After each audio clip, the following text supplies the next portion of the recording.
Hey guys, today I want to talk about a concept that is very much core to the principles and pun very much intended on this one, to the way that we train here at The Athletic Way.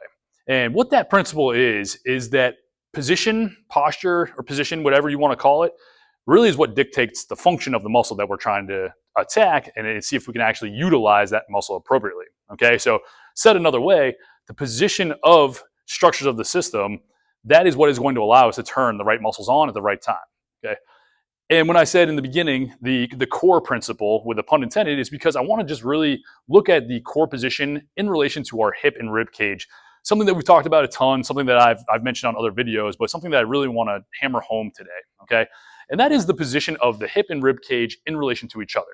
Basically, your hip and rib cage, or your kind of central position, it provides a canister-like effect that is what we're trying to do is pressurize the system appropriately, which allows us to get the right tension and the right forces to the right musculature.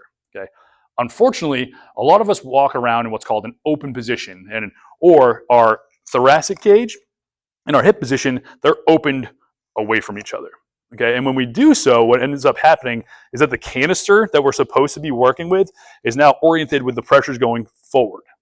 Okay. So rather than the canister being right on top of each other and pressurized appropriately in order to stabilize the spine, the hips, and everything that we want to, it's open and all the pressure is going forward. We're getting compression on the backside, and we're getting a lot of compensations that come from that.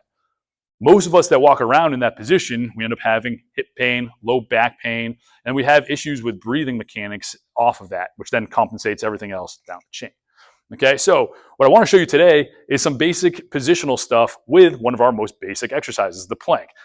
A lot of us do planks all the time, but a lot of us are doing it in an inappropriate position, which is leading to suboptimal results, and also a lot of times reinforcing bad positions that are going to provide pain or compensation and injury down the line. Okay, so looking at the position of the plank real quick here, and then we're going to actually break this into just a couple progressions off of that. We want to think about the hip and rib cage again staying connected, okay, or staying overlapped right on top of each other instead of opened up. Okay, so I'm going to show you a bad position in this guy. So if I can do a plank and my hip is open down, my rib cage is popped up, now we see that arching in the back. So again, here, the pressure is going out of the front of my core position, and I'm getting a lot of stiffness or tension in that back. A lot of guys that do that, you'll see them, they ask them, hey, where do you feel that? And they'll point right to that low back, because again, position is what dictates function, or gives us the position to turn muscles on. When my back is extended or compressed in the backside, all of the muscles back there are in a better position to be worked and be turned on. Also, the structures, your spinal structures, are being compressed as well. So you feel a lot of the quote-unquote work taking place there. And then that's when overuse injury is when I overwork certain musculature or a certain position. Okay, so what do we want to see? We want to see us go from this open position, so hips up, rib cage up, to this closed position, or overlap position, coming from there. So now the canister, so to speak, is pressurized appropriately with my hips and my rib cage stacked on top of each other. Again, here, regular plank position, we can kind of hold for some positional stuff here. One thing that we can do to make this a little bit more challenging is extend the lever. So as I walk my feet backwards, that lever now is getting longer, and it's making me want to arch open again.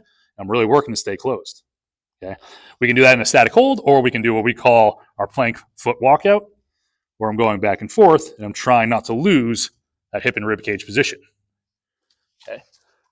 Once you get that lock, then we can go into something like a body saw that I'm about to show you here, or even the ab wheel rollout, which is a super popular and it's an awesome exercise, but it's very much most of the time inappropriately executed, and we see that big arching in the back. Okay, so I'm going to show you the body saw. So, but you can imagine if I had the ab wheel, it's just my arms moving versus my feet. Okay?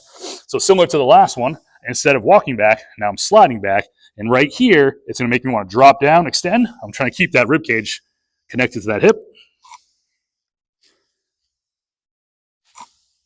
and working that anti-extension position. So I'm trying to, again, stay closed down. I'm not crunching down into it, but I'm just trying to get position proper, position neutral, and then go to work from there. When we can do that, we can see that our function of the core, our function of breathing, and all those things come together, which then make us more resilient to injury, but also, again, allows us to increase our performance. So you'll see strength go through the roof. You'll see endurance go through the roof. Again, we're breathing better. We're in better positions. And then therefore, again, everything else is just stacked positively on top of that. Okay, so take that principle.